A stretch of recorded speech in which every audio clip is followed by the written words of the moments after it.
Srdačan pozdrav iz Zagreba, upravo tako, 11. minuta susreta i domaćin zagrebački bijeli Zagreb vodi 1:0, strijelac Abdurahimi. Bila je to jedna vrlo lijepa akcija koju je Abdurahimi okončao svojim prvenstvenim pogodkom i Zagreb je eto u vrlo ranoj fazi utakmice nakon jedne poluprilike koju je prije toga imao došao u vodstvo. A obzirom da smo se evo i već uključili u Zagreb, možete još jedno vidjeti ovaj pogodak. Kod nas je 1:1. Naime, u 17. minuti upravo to možete vidjeti.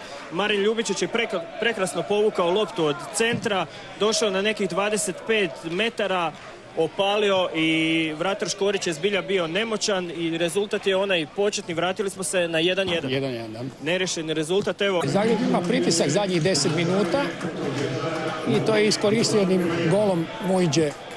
Vidjeli smo, vidjeli smo sada i jednom nogom da, prvi put je taj udarac bio blokiran, no evo u drugom pokušaju nakon Skočibušić blokirao taj udarac, Mensur Mujđa je to pospremio u mrežu. 84. minuta susreta, 11-terac za domaćina, 11-terac za Zagreb, prekršaj vratara Vukovića na Krstanoviću koji je u igru ušao umjesto Vugrinca i evo prilika Zagrebu za povećanje vodstva i konačnu potvrdu pobjede.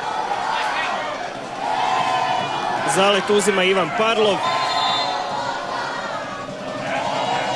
Parlov i to je 3:1 za Zagreb.